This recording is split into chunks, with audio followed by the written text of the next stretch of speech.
സർവശക്തനായ ദൈവത്തിൻ്റെ അതിപരിശുദ്ധ നാമം അതിയായി മഹത്വപ്പെടുമാറാകട്ടെ.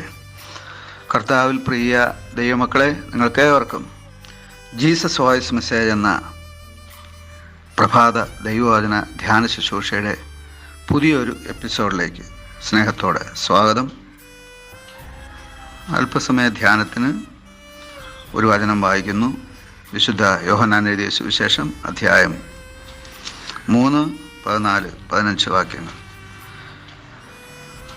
മോശെ മരുഭൂമിയിൽ സർപ്പത്തെ ഉയർത്തിയതുപോലെ മനുഷ്യപുത്രനെയും ഉയർത്തേണ്ടതാകുന്നു. അവനിൽ വിശ്വസിക്കുന്ന ഏവനും നിത്യജീവൻ പ്രാപിക്കേണ്ടതിന് തന്നെ.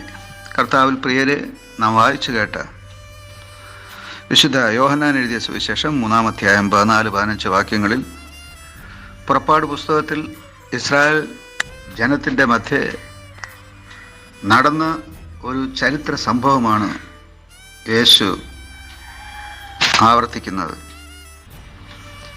അവിടെ സംഭവിച്ചത് 430 വർഷം മിസ്രൈമിലായിരുന്ന ഇസ്രായേൽ ജനത്തെ ദൈവം മോശ വഴി വിടുവിച്ച് കനാൻ ദേശത്തേക്ക് കൊണ്ടുപോകുമ്പോൾ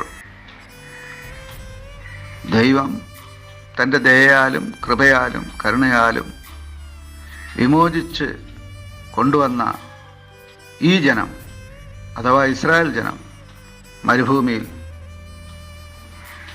ദൈവം അവർക്ക് നായകനായി തിരഞ്ഞെടുത്തിരുന്ന മോശയ്ക്കെതിരായി സംസാരിക്കുവാനിടയായി. അവർ പിറുപിറുക്കുവാനിടയായി. ആ സമയം ദൈവം ഇസ്രായേൽ ജനത്തിൻ്റെ ഇടയിൽ അഗ്നിസർപ്പങ്ങളെ അയച്ചു. ഈ അഗ്നിസർപ്പങ്ങൾ കടിച്ചവരെ ഒക്കെയും, അഥവാ കടിയേറ്റവരൊക്കെയും മരണപ്പെടുവാനിടയായി. ഇസ്രായേൽ ജനം ദൈവത്തോടും ദൈവദാസനായ മോശയോടും നിലവിളിച്ചു, ഞങ്ങളിതാ നശിച്ചു പോകുന്നുവെന്ന് കരയുവാനിടയായി. ആ സമയം ദൈവം അവർക്ക് കൊടുത്ത ഒരു ഉപദേശമാണ്, ഇനി നിങ്ങൾ ചെയ്യേണ്ടത് ഒരു താമ്ര സർപ്പത്തെ ഉണ്ടാക്കി കൊടിമരത്തിന്മേൽ നാട്ടണം. അതിനുശേഷം ആരെങ്കിലും സർപ്പം കടിച്ചാൽ ഈ ഉണ്ടാക്കി നിർത്തിയിരിക്കുന്ന താമ്ര സർപ്പത്തിന്മേൽ നോക്കിയാൽ അവൻ ജീവിക്കും. ഇത് ഒരു വിശ്വാസത്തിൻ്റെ അടയാളമായിരുന്നു. അവർ അത് വിശ്വസിക്കണമായിരുന്നു, വിശ്വസിച്ച് പ്രവർത്തിക്കണമായിരുന്നു. ആരെങ്കിലും പാമ്പ് കടിച്ചാൽ ഈ കൊടിമരത്തിന്മേൽ നാട്ടിയിരിക്കുന്ന താമ്ര സർപ്പത്തെ ഓടി വന്ന് നോക്കണം, എങ്കിൽ മാത്രമേ ജീവിക്കുകയുള്ളൂ. ഇത് യേശു ഉത്ബോധിപ്പിച്ചുകൊണ്ട്, അഥവാ ഓർപ്പിച്ചുകൊണ്ട് പറയുകയാണ്, മോശെ മരുഭൂമിയിൽ സർപ്പത്തെ ഉയർത്തിയതുപോലെ മനുഷ്യപുത്രനെയും ഉയർത്തേണ്ടതാവും. എന്തിനാണെന്നറിയാമോ? അവനിൽ വിശ്വസിക്കുന്ന ഏവനും നിത്യജീവൻ പ്രാപിക്കേണ്ടതിന് തന്നെ. പൗലോസ് അപ്പോസ്തലൻ കുരിശിൽ കിടക്കുന്ന യേശുവിൻ്റെ ചിത്രം റോമാലേഖനം 3-ാം അധ്യായം 25-ാം വാക്യത്തിൽ വിവരിക്കുന്നുണ്ട്. റോമർ 3:25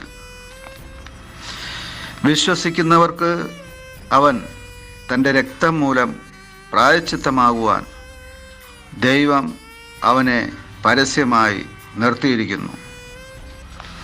വിശ്വസിക്കുന്നവർക്ക് അവൻ, അഥവാ യേശു, തൻ്റെ രക്തം മൂലം പ്രായശ്ചിത്തമാകുവാൻ ദൈവം അവനെ, അഥവാ യേശുവിനെ പരസ്യമായി നിർത്തിയിരിക്കുന്നു. എവിടെയാണ് നിർത്തിയിരിക്കുന്നത്?